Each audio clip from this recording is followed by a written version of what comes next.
नमस्कार साथियों।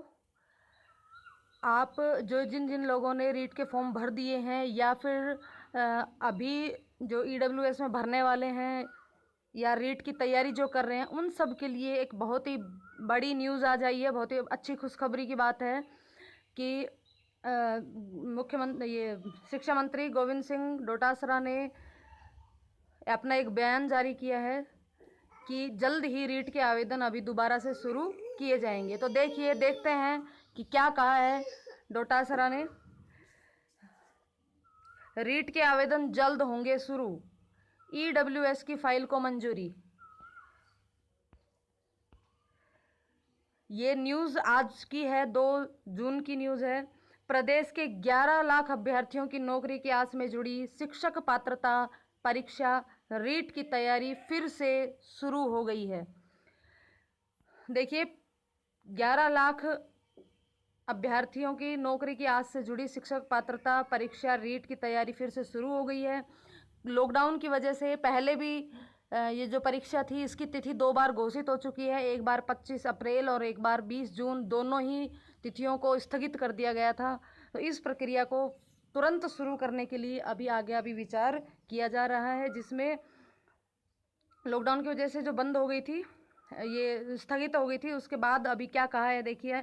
लॉकडाउन की वजह से राजस्थान माध्यमिक शिक्षा बोर्ड की ओर से ईडब्ल्यूएस श्रेणी के विद्यार्थियों से दोबारा आवेदन नहीं लिए जा रहे थे। उसकी वजह से, किसकी वजह से नहीं लिए जा रहे थे? लॉकडाउन की वजह से। इधर सरकार ने रीट पात्रता परीक्षा की विज्ञप्ति में बदलाव को मंजूरी दे दी है। विज्ञप्ति जो है उसमें बदलाव किया जाएगा। ऐसे में ईडब्ल्यूएस श्रेणी के आवेदकों को आयु सीमा में छूट का फायदा मिल सकेगा। अब ये जो नई विज्ञप्ति जारी होगी, जो ईडब्ल्यूएस के फॉर्म भरवाए जाएंगे, इसमें ईडब्ल्यूएस के जो आवेदन होंगे उनमें उनको आयु सीमा की छूट मिलेगी। इसके लिए शिक्षा मंत्री गोविंद सिंह डोटासरा ने मुख्यमंत्री अशोक गहलोत से चर्चा करने की बात कही है कि जल्द ही चर्चा की जाएगी। अभी सरकार की मंशा ये है कि जून के महीने में ही ये जो आवेदन प्रक्रिया है तुरंत पूरी कर ली जाए, जिससे बोर्ड प्रशासन नए सिरे से सेंटरों को लेकर कवायद कर सके। अभी कोविड-19 की वजह से कुछ भी नहीं हो रहा था। 10वीं 12वीं की परीक्षाएं भी नहीं हो पा रही थी, क्योंकि माध्यमिक शिक्षा बोर्ड ये परीक्षा करवाएगा। इसलिए माध्यमिक शिक्षा बोर्ड को अपनी बोर्ड की परीक्षाओं के साथ साथ रीट की परीक्षा भी करने की उसके ऊपर जिम्मेदारी थी। तो वो किस तरीके से उसको पूरी करेगा, ये अभी आगे देखने को मिल रही है। बोर्ड प्रशासन नए सिरे से सेंटरों के लिए कवायद कर सके। बोर्ड परीक्षाओं की तिथि के साथ ही रीट परीक्षा की संभावित तिथि भी सरकार तय करने की तैयारी कर ली है। 2 लाख से ज़्यादा आवेदन आने की आस। रीट आवेदन प्रक्रिया फिर से शुरू होने से अभी जो दोबारा प्रक्रिया शुरू होगी ईडब्ल्यूएस के लिए, इससे 2 लाख से भी ज़्यादा नए आवेदन आने की संभावना है। इस बार बीएड धारियों को गए प्रथम लेवल में आवेदन करने की वजह से भी आवेदन की संख्या में बढ़ोतरी हुई है।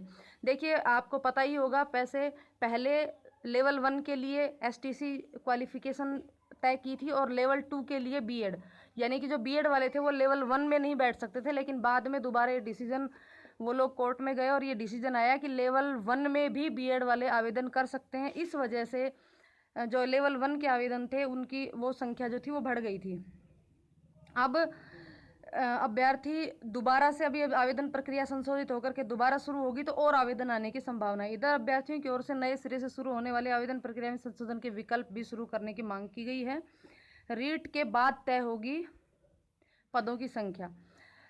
रीट के आयोजन के बाद शिक्षा निदेशालय बीकानेर की ओर से प्रथम व द्वितीय लेवल के हिसाब से तृतीय श्रेणी शिक्षक भर्ती के लिए आवेदन लिए जाएंगे।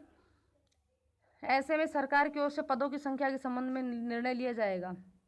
और क्या कह रहे हैं ये? इनका कहना है कि जल्द ही रीट परीक्षा के लिए आवेदन प्रक्रिया फिर से शुरू होगी। मुख्यमंत्री की घोषणा के अनुरूप ईडब्ल्यूएस श्रेणी के अभ्यर्थियों की आयु सीमा में छूट मिल सकेगी, जिसके लिए विभाग स्तर पर तैयारी पूरी कर ली गई है। ये कहना है गोविंद सिंह डोटासरा, शिक्षा राज्य मंत्री, राजस्थान। तो दोस्तों, आपके लिए बहुत ही बड़ी खुशखबरी है। जिन्होंने अभी तक फॉर्म नहीं भर पाए थे किसी भी वजह से, वो अब दोबारा प्रक्रिया शुरू होने पर दोबारा फॉर्म भर पाएंगे। और ईडब्ल्यूएस के जो विद्यार्थी थे उनको भी आयु सीमा में छूट इसमें मिल जाएगी। और संभावित यही संभावना है अभी तक कि जून के महीने में ये ये जो विज्ञप्ति है और आवेदन करने की जो प्रक्रिया ये पूरी कर ली जाएगी। उसके बाद आवेदन की अंतिम तिथि से 45 दिन का समय किसी भी परीक्षा को होने के लिए दिया जाता है, यानी कि जून के बाद जुलाई और अगस्त, लगभग ये 2 महीने का समय आपको दिया जाएगा। उसके बाद अगस्त के बाद सितंबर, नवंबर या दिसंबर, सितंबर, अक्टूबर, नवंबर, दिसंबर, इन 4 महीने में से किसी भी एक तिथि को घोषित करके रीट की परीक्षा लेने की पूरी संभावना है। यानी कि सबसे बड़ी खुशखबरी इस बात की है कि रीट परीक्षा जो है वो इसी साल पूरी हो जाएगी, ये भर्ती प्रक्रिया पूरी हो जाएगी, लाखों विद्यार्थियों के सपने साकार हो पाएंगे। इसी उम्मीद के साथ कि आप भी इस चीज़ से खुश होंगे, और मेरी कामना है कि जो अभी तक थोड़ा लॉकडाउन के चक्कर में और रीट परीक्षा स्थगित होने के चक्कर में जो पढ़ाई कम कर दी थी, उसको दोबारा से शुरू करें और ज़ोर शोर से तैयारी करते रहें। All the best.